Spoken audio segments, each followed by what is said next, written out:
There was a very interesting article out there that was put forth on Market Watch, and they discussed, well, can you live off of $9 an hour? It's a very simple question. Now, a lot of people go back and forth, say, well, I do live off $9 an hour. I have been able to do it. It's not easy.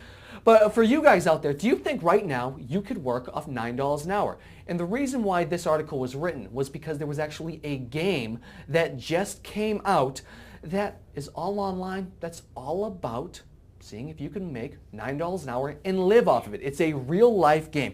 Now, the game itself is called PlaySpent. It's playspent.org is the site itself. It was actually created by a woman who thought, well, maybe it might be a good idea for people to kind of take a look at it.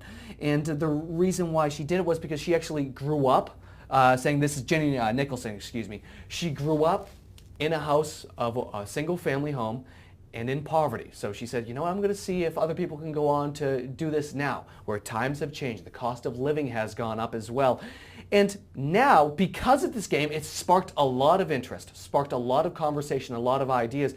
You start off with $500. You go out to take a look and say, hey, you've got $500 off the bat. What job would you, $1,000, excuse me, what would you like to start up for a job? Would it be, you know, would you like to be a waitress? Would you like to be a manufacturer?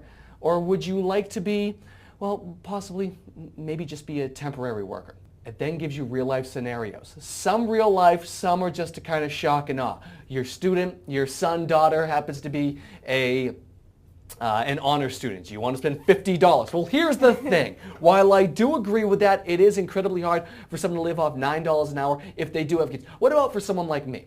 I don't have a ton of bills. Yes, I do have my school. Yes, I do have my car. And now, yes, my home insurance. And that all adds up still. And that does add up. But it's not the same as, well, you know, I'm 45 and I'm, you know, battling a disease, which this is what it was ensuing. So what happens as far as what realistically has been taking place? So I went and looked up the census numbers for you. It just came out earlier this month. Real median household income was $49,445 in 2010, a 2.3% decline from 2009. Now, since 2007, median household income was declined 6.4% from $52,823 and is 7.1% below the median household income peak, $53,252. That occurred in 1999. So that really opened my eyes. That shows you right now, Alyssa. I mean, I know 1999, you were probably only 12, if that right now.